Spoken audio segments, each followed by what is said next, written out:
esta tarde te damos gracias por tu Hijo Jesucristo, Padre, porque ciertamente Él viene pronto por tu iglesia, Señor, y nos gozaremos porque estaremos contigo eternamente. Háblanos por tu palabra, Señor. Anímanos y fortalécenos en esta esperanza por Cristo Jesús. Amén. Bien, pues concluimos con este estudio de Cristología. Y vamos a ver ahora el segundo argumento que le he llamado yo de la armonía profética. ¿Qué pretendo con este segundo argumento? Pues demostrar que la gran tribulación va a tener a los mismos protagonistas, que no hay ningún cambio y que es una constante. Me refiero a la semana 70 de Daniel. Entonces, si ustedes cuando tengan tiempo leen Daniel capítulo 9 al capítulo 12, van a ver que todo comienza con el profeta estudiando la profecía de Jeremías de los 70 años de desolación para Jerusalén. Y después de estudiar, Daniel va a hacer una oración, como ya lo vimos el jueves con el hermano Islas. Es primeramente una oración de confesión por el pecado de Israel. Y después de esto, Daniel tiene una petición de oración delante de Dios. Y esa es la restauración espiritual de Israel. Él dice: Señor, haz que tu rostro vuelva a brillar sobre tu santuario. E inmediatamente después viene la respuesta de Dios. Dice: 70 semanas están determinadas sobre tu pueblo. ¿Para qué? Pues para traer esa restauración espiritual que Daniel ha pedido. Y vamos a ver que los elementos que son una constante de Daniel hasta Apocalipsis es Israel, el templo de Jerusalén, la apostasía que va a dividir en dos a los judíos entre fieles y apóstatas, y finalmente el anticristo. En cuanto a la primera constante de Israel, dice Daniel 9:24, 70 semanas están determinadas sobre tu pueblo, entendiendo que en ese tiempo no existía la iglesia de Cristo, sino que se refiere exclusivamente al pueblo de Israel. Luego ya en el Nuevo Testamento, en Lucas 21:20 dice: pero cuando viereis a Jerusalén rodeada de ejércitos, sabed entonces que su destrucción ha llegado. De ahí nos pasamos a Apocalipsis 12, versículos 1 y 2, y dice: apareció en el cielo una gran señal, una mujer vestida del sol, con la luna debajo de sus pies, y sobre su cabeza una corona de 2 estrellas. Y estando encinta, clamaba con dolores de parto en la angustia del alumbramiento. Ahora, ¿quién es esta mujer? Si nosotros leemos el sueño de José en Génesis 37, versículos 9 y 10, veremos que José tuvo un sueño y dice que él vio que el sol, la luna y las estrellas se postraban ante él. Y lo que le dijo su padre es: ¿acaso tu madre y yo y tus hermanos nos postraremos delante de ti? Es decir, que la mujer es la nación de Israel. Tiene coherencia porque después dice que la mujer da a luz a un hijo varón que fue arrebatado al cielo para que reine, es decir, nuestro Señor Jesucristo. Pero después dice el versículo 17, entonces el dragón se llenó de ira contra la mujer y se fue a hacer guerra contra el resto de la descendencia de ella, los que guardan los mandamientos de Dios y tienen el testimonio de Jesucristo. Noten ustedes que no habla de toda la descendencia de la mujer, sino con el resto de la descendencia de ella. Esto significa que en la gran tribulación va a haber un remanente fiel de judíos que creerán en nuestro Señor Jesucristo, y ellos son los que guardarán el testimonio de Cristo. Obviamente la descendencia de la mujer no puede ser la iglesia, porque nosotros no descendemos de los judíos. Entonces está hablando de nueva cuenta del pueblo de Israel. La segunda constante, el templo. Dice Daniel 9:26 en lo subrayado: y destruirá la ciudad y el santuario, hablando del anticristo. En el Nuevo Testamento, en Mateo 24:15, dice: por tanto, cuando veáis en el lugar santo la abominación desoladora de que habló el profeta Daniel, el que lee, entienda. Aquí al templo se le llama el lugar santo.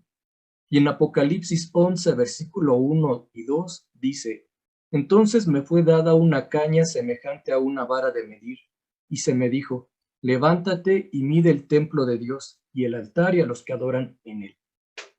De nueva cuenta vemos que desde Daniel hasta Apocalipsis se habla del templo. Si bien es cierto que hoy mismo no hay un templo en Jerusalén, nos está diciendo la profecía que lo habrá en un futuro. La tercera constante es que habrá una apostasía. Daniel 11:30, hablando otra vez del anticristo, dice: y se entenderá con los que abandonen el santo pacto. El 11:32, de nuevo en lo subrayado: con lisonja seducirá a los violadores del pacto, mas el pueblo que conoce a su Dios se esforzará y actuará. Vean cómo la apostasía va a dividir en dos a los israelitas: los apóstatas o violadores del pacto, pero también dice: el pueblo que conoce a su Dios se esforzará y actuará. En el 12:1, también en lo subrayado: pero en aquel tiempo será libertado tu pueblo, todos los que se hallen escritos en el libro. ¿Quiénes son los que están escritos en el libro? Pues los que no cayeron en la apostasía, digamos que el remanente fiel, son los que están escritos en el libro de la vida. Mateo 24:10, hablando otra vez de la apostasía, dice: muchos tropezarán entonces. Lucas 21:12, leo lo subrayado: y os entregarán a las sinagogas y a las cárceles, y seréis llevados ante reyes y ante gobernadores por causa de mi nombre. ¿A quiénes persiguen aquí? No puede ser a la iglesia, porque nosotros no nos reunimos en sinagogas, sino en templos. Pero aquí nos está diciendo que en un futuro, de nueva cuenta, habrá judíos que creerán en el nombre de Jesús, y por causa de su nombre serán expulsados de la sinagoga, echados a cárceles, perseguidos y asesinados por causa del nombre de Cristo. Y Mateo 24:22, leo lo subrayado: mas por causa de los escogidos, aquellos días serán acortados. ¿Quiénes son los escogidos? Pues es el mismo grupo de Daniel 12:1, aquellos cuyos nombres están escritos en el libro de la vida. En otras palabras, son escogidos de Dios porque sus nombres están escritos en el libro de la vida y porque no apostataron. Segunda de Tesalonicenses 2:3. Nadie os engañe en ninguna manera, porque no vendrá sin que antes venga la apostasía. 2:10. Y con todo engaño de iniquidad para los que se pierden, por cuanto no recibieron el amor de la verdad para ser salvos. Entonces aquí ocurre algo bien interesante, porque la apostasía comienza con los judíos, pero se extiende por todo el mundo, y los que son engañados son los que no reciben la verdad, sean judíos o gentiles. Y en el capítulo 13, en lo subrayado, hablando de la segunda bestia, o el falso profeta, dice: y engaña a los moradores de la tierra con las señales que se le ha permitido hacer en presencia de la bestia, mandando a los moradores de la tierra que les hagan imagen a la bestia que tiene la herida de espada y vivió. Esto en cuanto a la apostasía. Y finalmente viene la cuarta constante de la profecía, que es el anticristo. En el 9:27, hablando de él, dice: con la muchedumbre de las abominaciones vendrá el desolador. En Mateo 24:15, por tanto, cuando veáis en el lugar santo la abominación desoladora. En segunda de Tesalonicenses 2:4, el cual se opone y se levanta contra todo lo que se llama Dios o es objeto de culto. Y en Apocalipsis 13:4, en lo subrayado, dice: y adoraron a la bestia diciendo: ¿quién como la bestia y quién podrá luchar contra ella?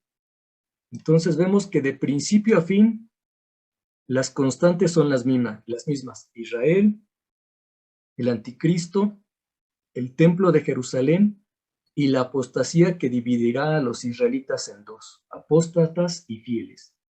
¿Qué es lo que quiero demostrar con esto? Que en ningún momento aparece la iglesia de Cristo. ¿Por qué razón? Porque desde que se le da a Daniel la profecía dice que las 70 semanas estando terminadas sobre su pueblo, sobre Israel. La iglesia nada tiene que ver con la gran tribulación porque es un trato de Dios con los judíos. Ahora, como les dije la semana pasada, no todos los cristianos tenemos la misma interpretación escatológica. Hay quien piensa que la iglesia tiene que pasar por la gran tribulación. Por lo tanto, la interpretación de las 70 semanas son diferentes. Aquí están las tres interpretaciones más representativas.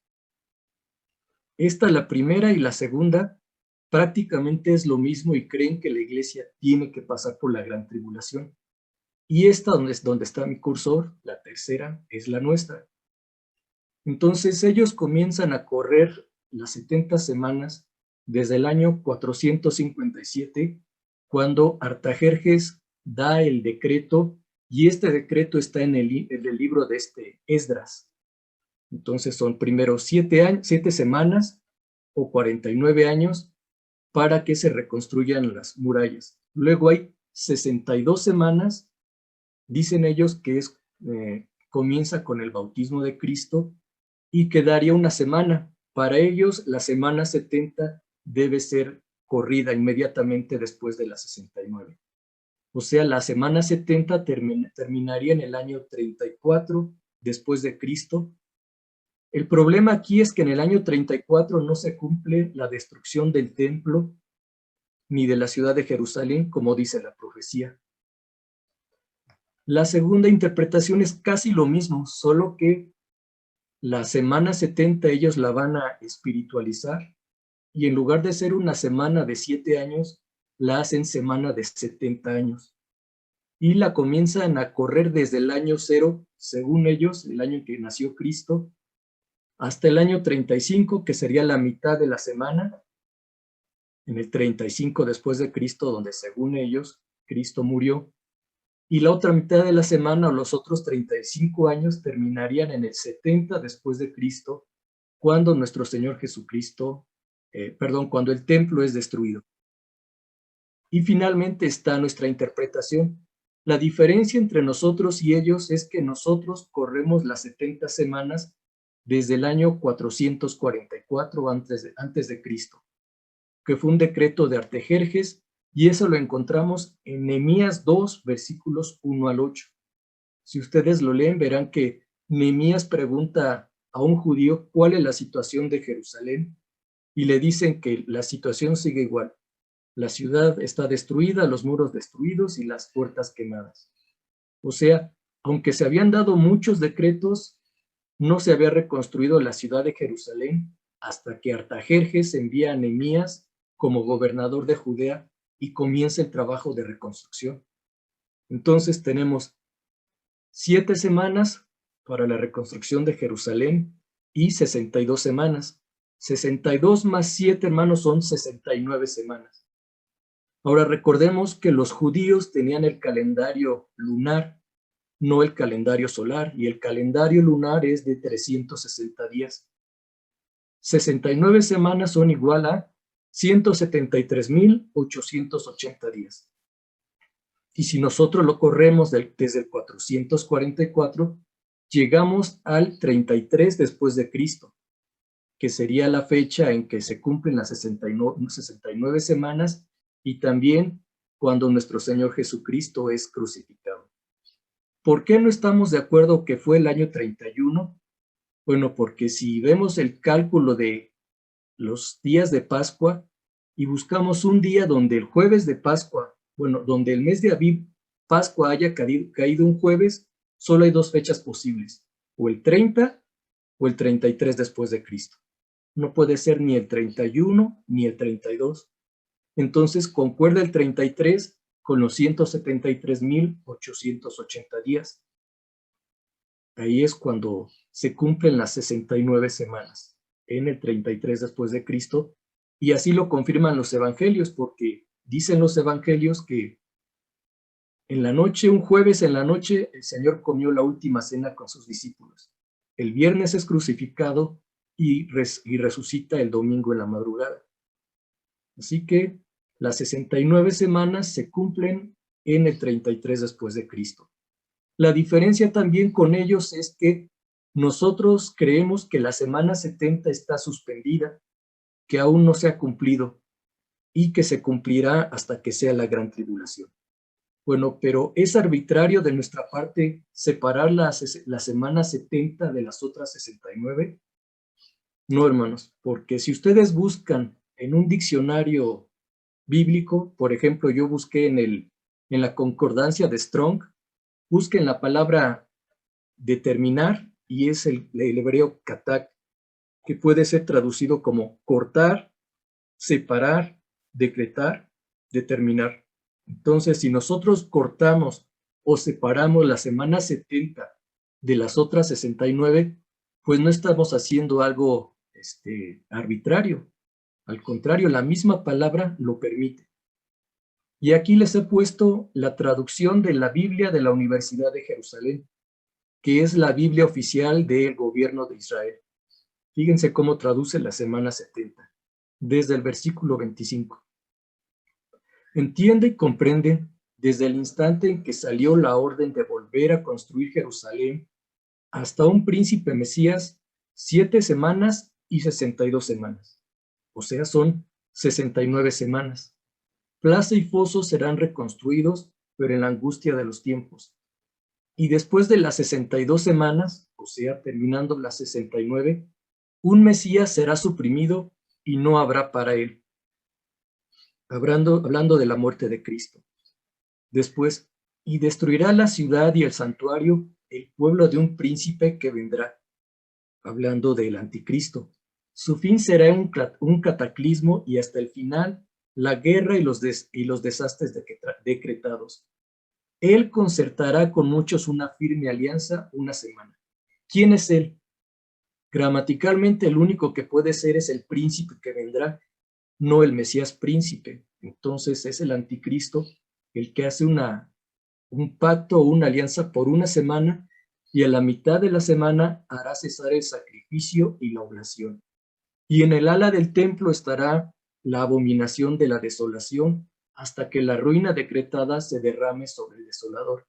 Entonces vean cómo es en la semana 70 cuando ocurren estas dos cosas. Uno, se suspende el sacrificio continuo y dos, sucede la abominación desoladora en el templo. Por lo tanto, solo puede suceder en un futuro. Es así que hay 3 suposiciones de un cumplimiento histórico de la semana 70 o de la abominación desoladora.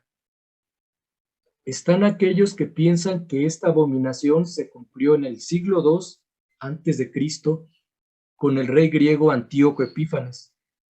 Antíoco Epífanes fue un rey que invadió Jerusalén, que hizo que muchos judíos apostataran de su fe. Incluso me parece que es en los libros de Macabeos y en las antigüedades de los judíos de Flavio Josefo, donde dice que algunos judíos o muchos judíos se hicieron una operación para disimular su circuncisión porque habían apostatado. También contaminó el lugar santo porque sacrificó un cerdo en el altar y puso la imagen de Zeus en el lugar santo. Entonces diríamos que con él, con Antíoco Epífanes, se cumple la abominación desoladora y tiene el carácter de anticristo.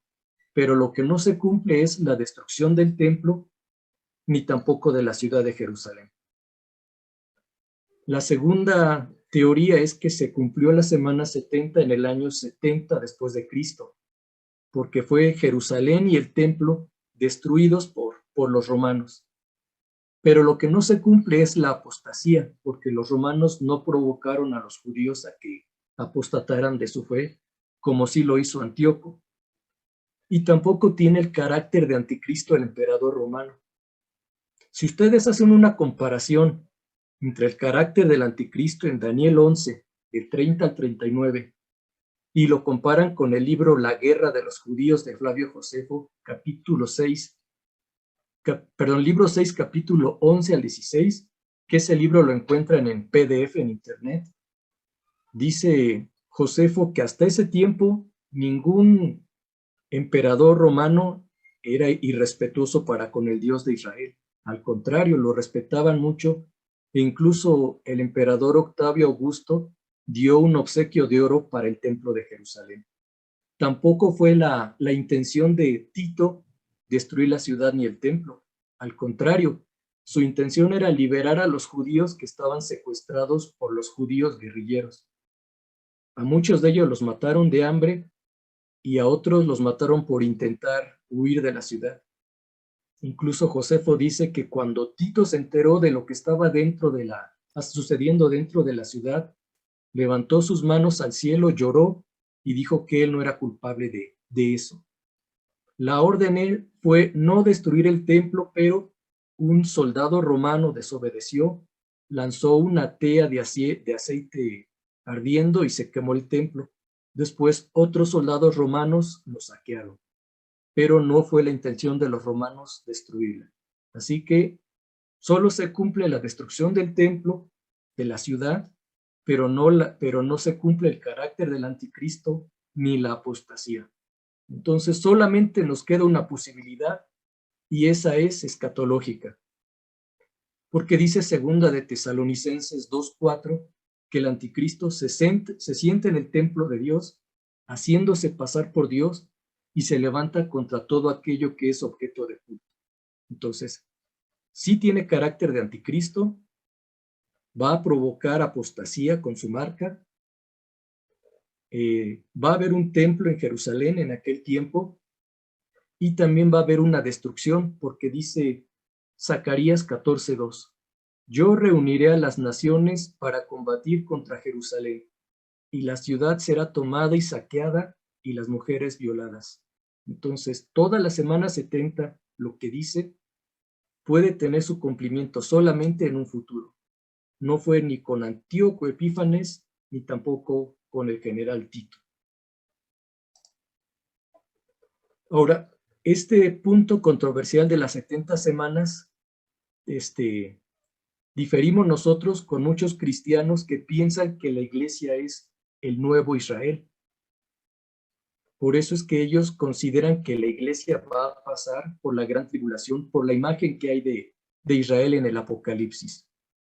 ¿Dónde está ese origen, hermanos, de pensar que la iglesia es el Israel de Dios o el nuevo Israel?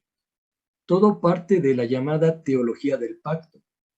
Y es que principalmente los amileniaristas, que creen que la iglesia va a pasar por la gran tribulación, son calvinistas. Y los calvinistas dicen que hay un pacto eterno de redención concertado entre el Padre y el Hijo para salvar a los elegidos de Dios. Ustedes saben que en el calvinismo no se cree en el libre albedrío, sino que uno es salvo porque Dios nos predestinó para salvación. Y no hay más que ser salvos si Dios te eligió. Si no te eligió Dios, pues es condenación eterna. Dicen que este pacto de redención, de ahí se desprende el pacto de la gracia y que este es el único pacto incondicional con Dios. Claro está que si ustedes buscan en toda la Biblia el tal pacto de redención, nunca lo van a encontrar, porque es un invento de ellos. ¿Cómo justifican ellos que la iglesia sea ahora Israel? Con este razonamiento. Dicen, el pacto de Dios con Israel era un pacto nacional, y por ser Israel una teocracia, la religión y la ciudadanía estaban ligadas. Entonces, cuando un judío apostataba, perdía también su ciudadanía. Y como Israel rechazó al Mesías, perdió su ciudadanía y ahora la iglesia ocupa su lugar, que es el Israel o el nuevo Israel, sustituyendo la circuncisión por el bautismo en agua. Pero vemos que de todos los pasajes bíblicos que ellos usan para justificarlo, hermanos, realmente están pues sacados de su contexto. Por ejemplo, en la epístola a los romanos, siempre hay un interlocutor judío que Pablo no menciona por nombre, pero ese judío está acusando a Pablo de enseñar que hay que pecar para que sobreabunde la gracia. Y ese otro judío cree que uno se puede justificar por la ley y por la circuncisión. Entonces, toda la epístola a los romanos, lo que Pablo está diciendo es que hay judíos carnales que se distinguen por ser incrédulos, y están también los judíos espirituales que tienen la fe en Dios. Ahí se dividen en dos los judíos. Por eso dice, judío no es el de la carne, sino el que está circuncidado de corazón. Y ese es el hijo de la promesa.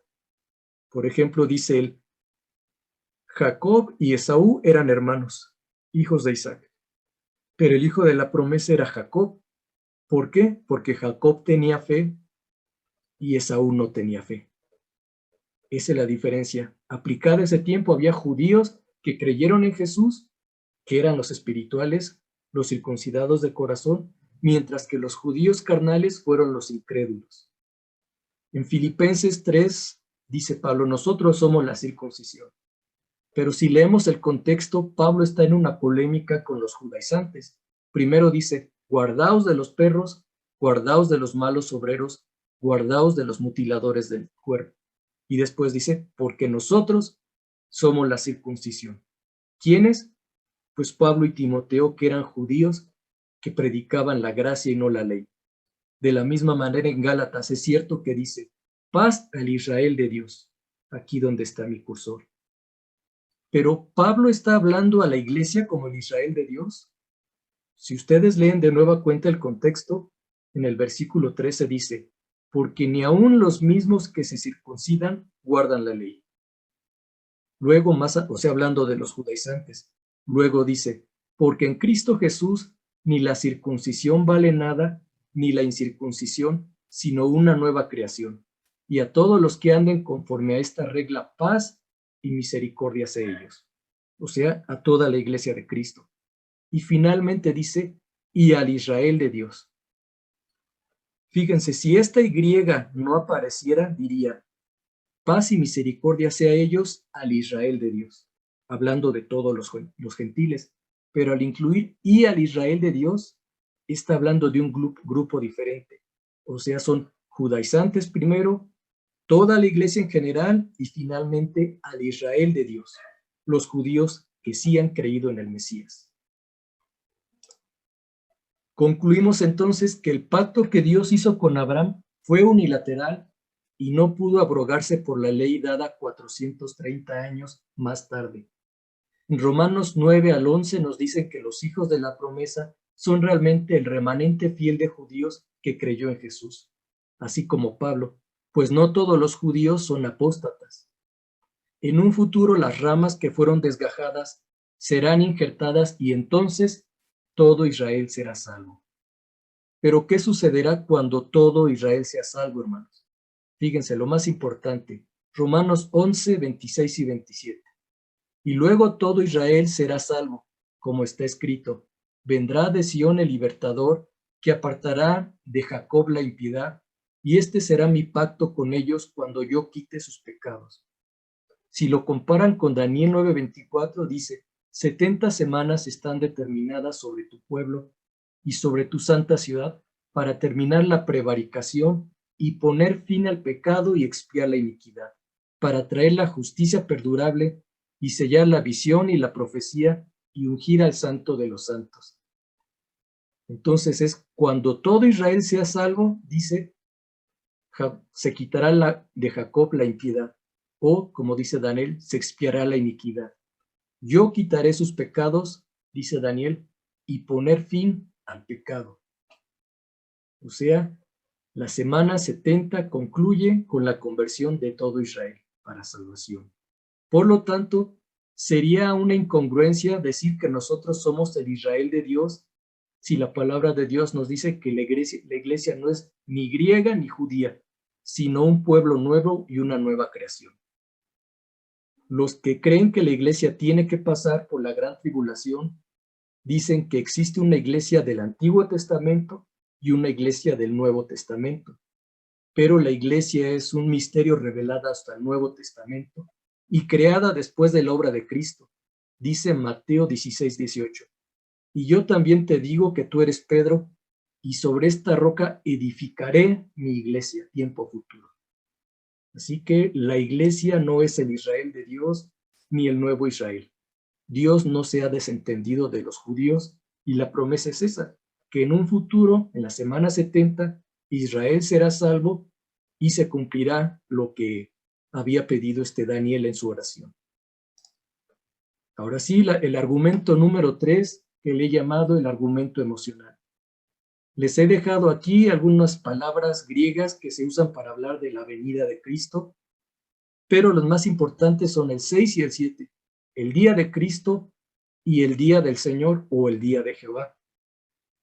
Si ustedes leen estos pasajes bíblicos que les puse aquí, el día de Cristo designa más un momento que un periodo, y es cuando los creyentes son arrebatados en las nubes por el Señor, mientras que el día del Señor abarca la gran tribulación, pero tiene su punto culminante en la batalla del Armagedón. Y así diríamos que perdón.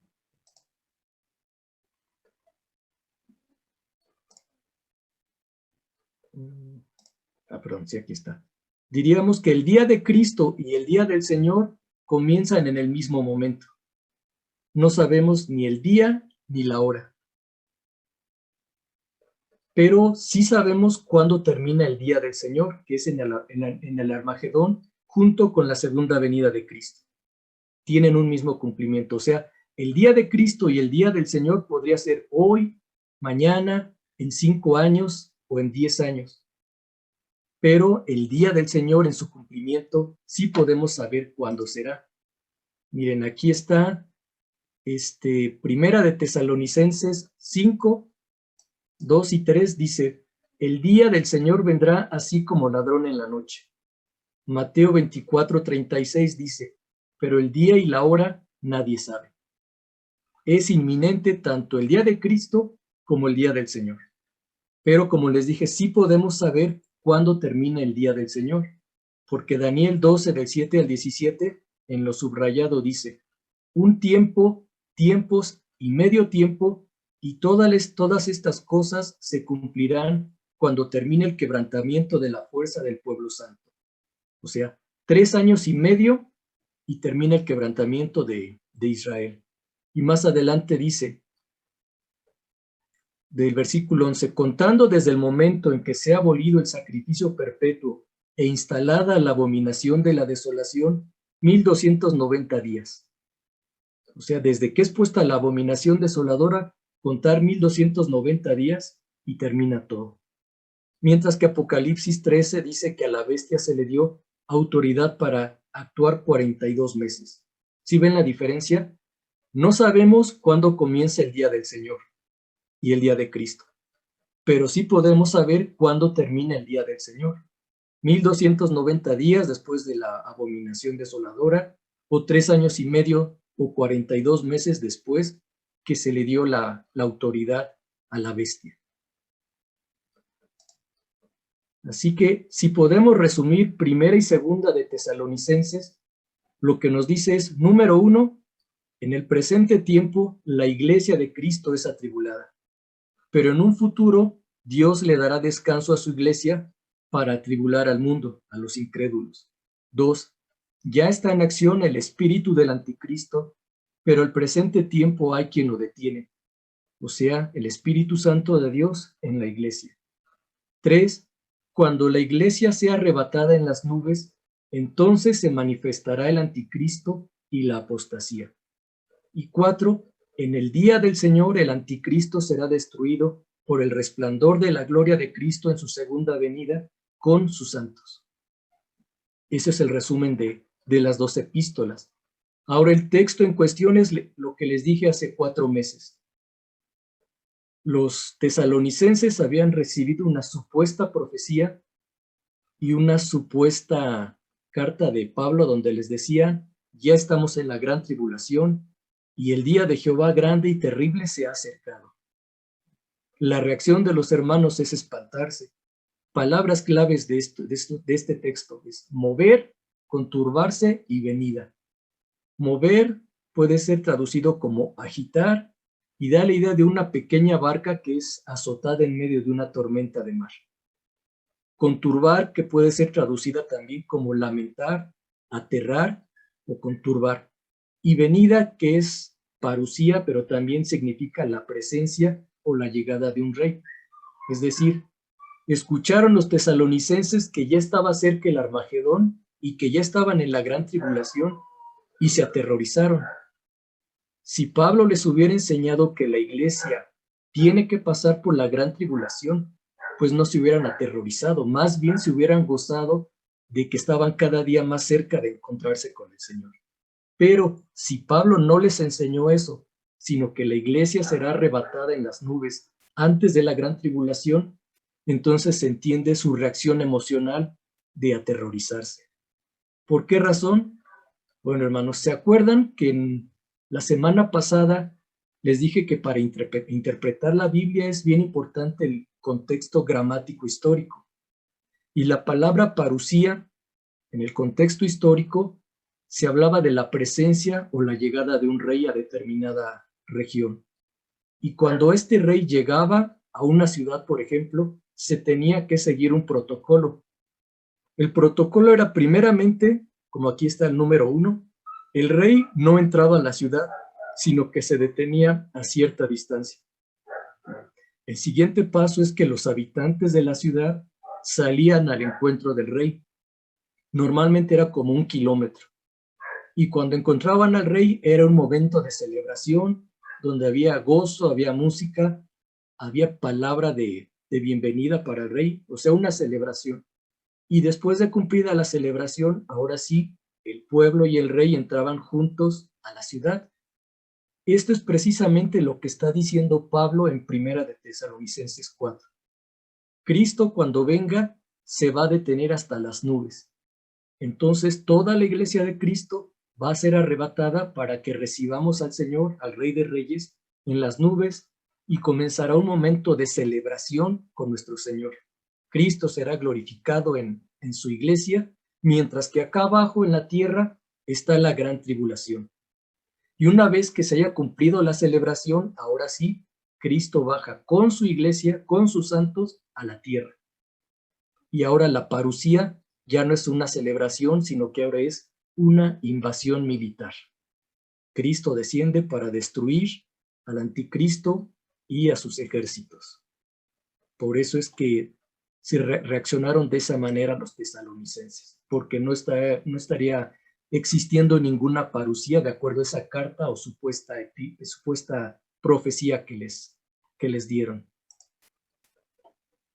Hay hermanos que creen que la iglesia tiene que pasar por la gran tribulación, pero hay dos conflictos aquí.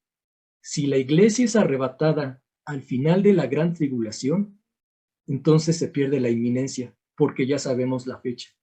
1290 días después de que se ponga la abominación desoladora, o 42 meses después de que el anticristo se le dé autoridad.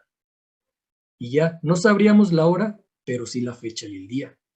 En cambio, si el arrebatamiento es antes de la gran tribulación, ahí sí está la inminencia de que puede ser en cualquier momento, que Cristo vendrá como ladrón en la noche y que será como en los días de Noé, que la gente estaba dándose en matrimonio, casándose, porque parecía ser un día como cualquiera cuando cayó sobre ellos el juicio. Y si el arrebatamiento de la iglesia es al final de la gran tribulación, pues entonces no hubo una parusía de acuerdo al siglo I.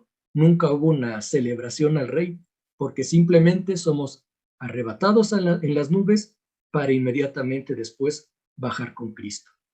Eso sería impensable en el siglo I, hermanos. Así no se recibía un rey. Esos son los problemas de creer que la iglesia tiene que pasar por toda la gran tribulación. Y finalmente el cuarto argumento, que le he llamado el argumento excluyente. ¿Por qué excluyente, hermanos? Si ustedes leen de Apocalipsis 6 hasta el 20, dentro de esa amplia sección de Apocalipsis está ahí la gran tribulación. Y ustedes van a ver que este amplio pasaje de Apocalipsis sigue un principio de dejar fuera la iglesia de Cristo o de excluirla. Por ejemplo, Apocalipsis 20 dice que en la primera resurrección resucitan las almas de los decapitados por causa del testimonio de Cristo, aquellos que no adoraron a la bestia ni se dejaron poner su imagen, ni en la frente ni en la mano. Y uno se preguntaría, ¿y por qué Apocalipsis pasa de frente y no menciona la resurrección de Primera de Tesalonicenses 4? Los muertos en Cristo resucitarán primero y luego nosotros, los que hayamos quedado vivos, seremos arrebatados en las nubes. ¿Por qué entonces la primera resurrección se concentra solamente en los mártires, en los que murieron decapitados en la gran tribulación? Ahí se está excluyendo a la iglesia de Cristo. Luego, si vemos en la gran muchedumbre, sí dice que es de todas las naciones, tribus, pueblos y lenguas que están delante del trono de Dios, y dice que serán apacentados por el Señor y que servirán día y noche en su templo. Pero también dice que estos salieron de la gran tribulación y han lavado sus ropas y las han emblanquecido en la sangre del Cordero. De nueva cuenta, ¿qué pasa con la iglesia del siglo I al siglo XXI? Pensemos desde los primeros discípulos del Señor hasta los hermanos que ya se están gozando hoy en este año en la presencia del Señor. Ellos ya no entrarían en este grupo, porque está hablando solamente de los que salieron de la gran tribulación. De nueva cuenta, la iglesia de todos los siglos es excluida de este grupo. Hebreos 13:20 y Primera de Pedro 2:25 dice que el Señor nos pastoreará, pero no entramos en este grupo. Y luego los 144,000. El capítulo 7 dice, son 144,000 sellados de todas las tribus de los hijos de Israel. Pero luego el capítulo 14 dice, estos fueron redimidos de entre los hombres como primicias para Dios y para el Cordero. Primicias de los redimidos, los 144,000. ¿Por qué un grupo que escatológicamente está en un futuro y que son sellados poco antes de que se toquen las 7 trompetas, que son los que destruyen a la tierra? ¿Por qué son ellos las primicias de los redimidos? Si en un orden cronológico las primicias sabemos que comenzaron en el Pentecostés y luego los 2,000 judíos que creyeron a la predicación de Pedro. Segunda de Corintios 15:16 dice Pablo, saludad a Estéfanas y a su casa, primicias de los de Acaya. Santiago 1:18 dice, somos primicias de Dios por la predicación de la palabra. Entonces, ¿por qué un grupo escatológico son llamados primicias de los redimidos para el Cordero? Llegamos a la siguiente conclusión. Bíblicamente podemos demostrar que hay 2 cosechas de almas. La primera comenzó en el Pentecostés con las primicias, con los 120 en el aposento alto, y esta primera cosecha concluye con el arrebatamiento de la iglesia, para que en la gran tribulación haya una segunda cosecha de almas, donde las primicias de los redimidos serán los 144,000, y se cierra esta cosecha con la gran muchedumbre que sale de la gran tribulación. Bueno, de nueva cuenta, comparando a los que creen que la iglesia tiene que pasar por la gran tribulación, su interpretación es totalmente alegórica. Dicen ellos que los 144,000 son el Israel de Dios. Ya vimos cuál es el problema de interpretar a la iglesia como el Israel de Dios. Luego que los 144,000 es un número simbólico que expresa perfección de todas las naciones y pueblos. También ya vimos la semana pasada que creemos en el valor simbólico de un número, pero eso no cancela el valor literal de ese mismo número. Cuando Apocalipsis dice, no destruyas la tierra hasta que sellemos a los siervos de nuestro Dios, ellos la interpretan así. No destruyas totalmente la tierra hasta que todos los elegidos sean llevados al reino de Dios. O sea, su interpretación calvinista que está hablando de los elegidos de Dios de todos los tiempos, Antiguo y Nuevo Testamento, y que es la iglesia de todos los siglos. El problema de esta interpretación es que, como les dije, los 144,000 se ubican en un tiempo escatológico, sellados, no terminados de sellar, sino sellados poco antes de que se toquen las 7 trompetas. No puede ser la iglesia porque la iglesia siempre es mencionada en género femenino, es la iglesia, la desposada. El mensaje a las 7 iglesias del Apocalipsis. Nunca se menciona como el desposado, y mucho menos como varones que no se contaminaron con mujeres. Ese es el problema de una interpretación alegórica. Igual cuando interpretan a la gran muchedumbre, dicen que es la iglesia de todos los siglos, que incluye a los cristianos que han experimentado persecución. Su alegoría es que todos nosotros estamos pasando por la gran tribulación, que todos nosotros estamos combatiendo al anticristo y a su sello, o su marca. ¿Por qué razón? Bueno, porque Primera de Tesalonicenses 1:6 dice, Pablo, hermanos, si ustedes recibieron la palabra en medio de gran tribulación. Según ellos, entonces nosotros estamos pasando por la gran tribulación. Y el sello o la marca de la bestia para ellos sería que si te pones la marca en la frente significa que estás de acuerdo con la filosofía del mundo. Y la marca en la mano significa que haces las obras de Satanás. El problema en esta interpretación es que quien le pregunta a Juan quiénes son esta gran muchedumbre es uno de los 24 ancianos. Y los 24 ancianos representan a la iglesia. Entonces, es ilógico que la iglesia le pregunte a Juan quién es la iglesia, para que después diga, ellos son la iglesia. O sea, la iglesia diciéndole a Juan, esta es la iglesia. Otra contradicción es que si los evangelios y las epístolas nos están hablando de una gran tribulación futura, es contradictorio que Apocalipsis no esté hablando de la gran tribulación, sino de tribulaciones que ya pasaron, tiempo pasado. Y el otro problema que tienen es la interpretación del milenio. Para ellos el milenio es la presente era de la iglesia, marcada entre la primera y la segunda venida de Cristo. Satanás es encadenado, dice el texto, para que no engañe a las naciones.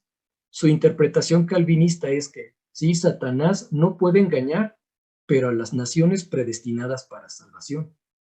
Satanás no puede engañar, pero a los elegidos de Dios. A los demás sí.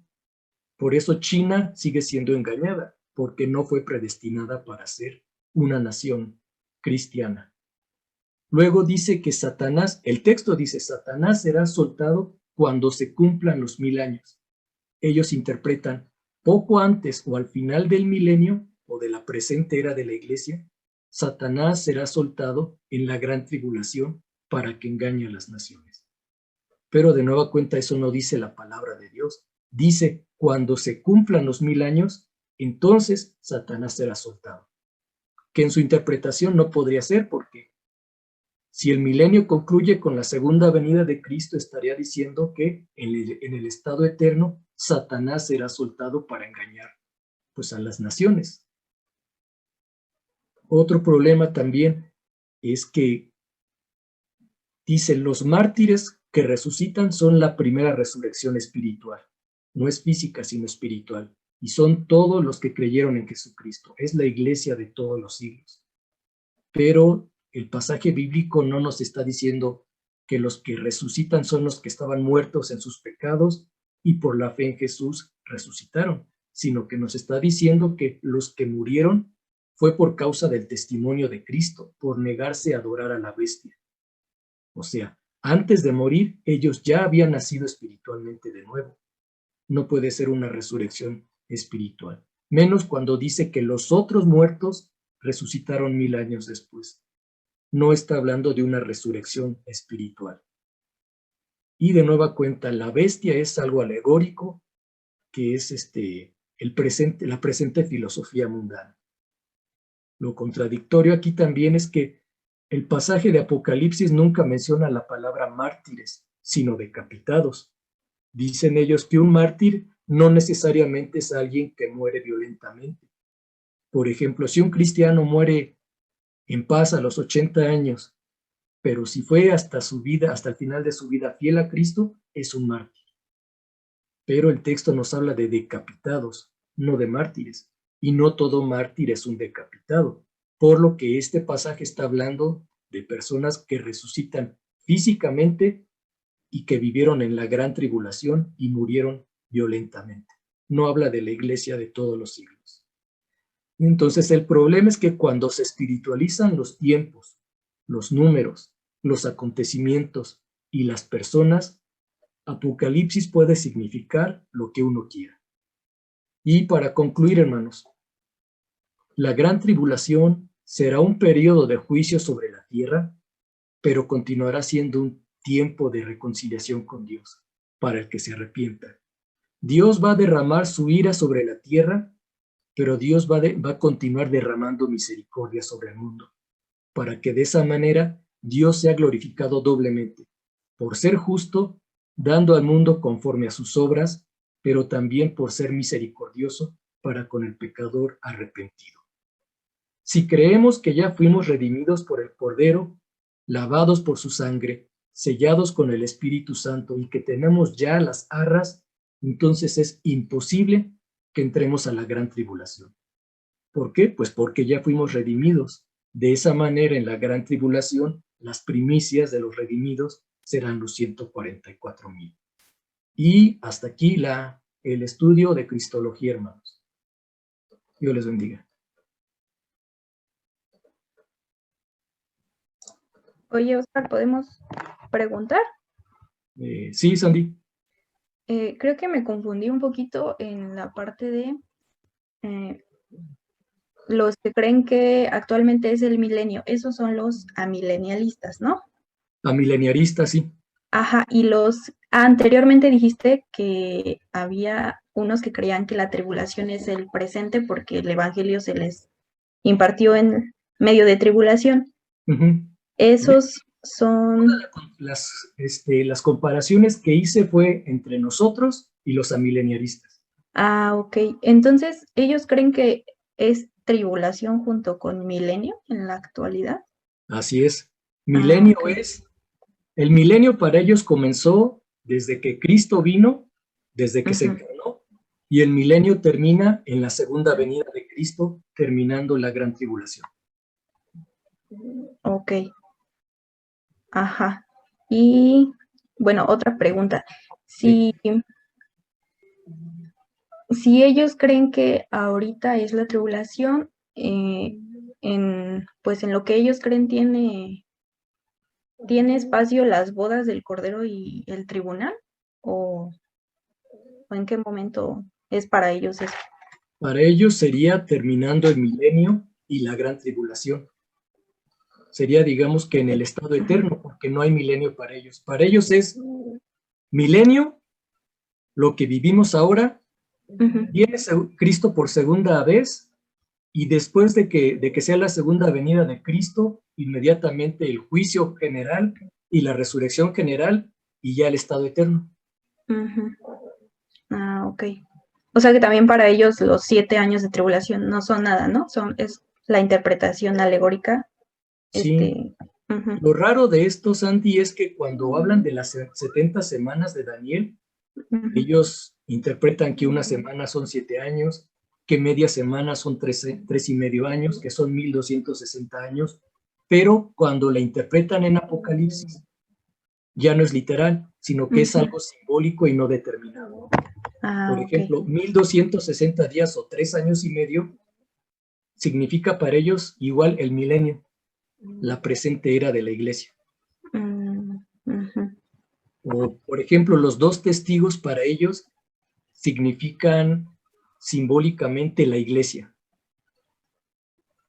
Entonces, 1260 días en que los 2 testigos están ministrando o haciendo su ministerio aquí en la tierra es la presente era de la iglesia de Cristo.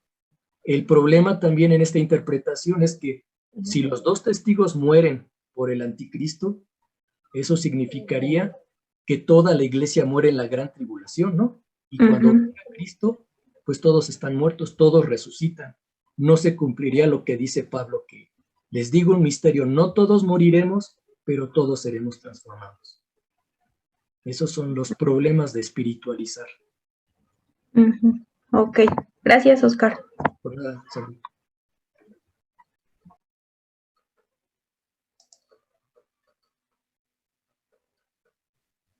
Oscar, ¿y ellos qué encuentran de argumento para no creer lo mismo que nosotros? ¿Qué encuentran de argumento? ¿En cuanto al milenio, en cuanto al arrebatamiento o en cuanto a qué, Lucy?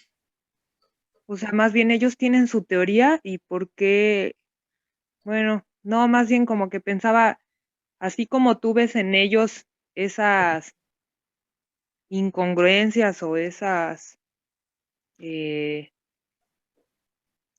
sí, incongruencias de su pensamiento, ellos tienen así algunos argumentos, pues no, más bien todos esos los que expusiste. Olvídalo, ya entendí. Gracias, Oscar. No, ¿sabes también cuál es el principio de todo diferencia, Lucy? En que en San Agustín, a partir de él, más o menos de su tiempo, se espiritualiza todo. Él es de los primeros que dicen el milenio no es literal y es la presente era de la iglesia. Y desde ahí se sigue el método alegórico, donde lo que les dije, un número, un acontecimiento, una persona, un tiempo, no debe de interpretarse literalmente, sino simbólicamente. Okay. Y como es alegórico, vas a encontrar muchísimas interpretaciones distintas. Por ejemplo, yo leí a José Grau, que es amileniarista, e interpreta diferente a Simón Kistermarker, que también es amileniarista. Y así te puedes seguir con otros y tienen diferentes interpretaciones. Lo que me preguntaste la semana pasada también, Lucy, ¿de dónde saco los 1000 años? Si ves estos intérpretes, también ellos tienen diferentes significados, porque ellos son los que determinan qué significa. Okay. Ese es el problema de alegorizar, Lucy. Okay. De repente, el anticristo es una persona, pero cuando no les conviene ya no es una persona, sino que simboliza el mundo. La marca de la bestia es real, pero después la convierten en estar de acuerdo con el mundo. Ese tipo. O la fecha, ¿no? Los años. 3 años y medio no son 3 años y medio, sino que significan la presente era de la iglesia. Okay. Por eso les dije desde un principio que el método más serio de estudiar la palabra de Dios es el gramático histórico.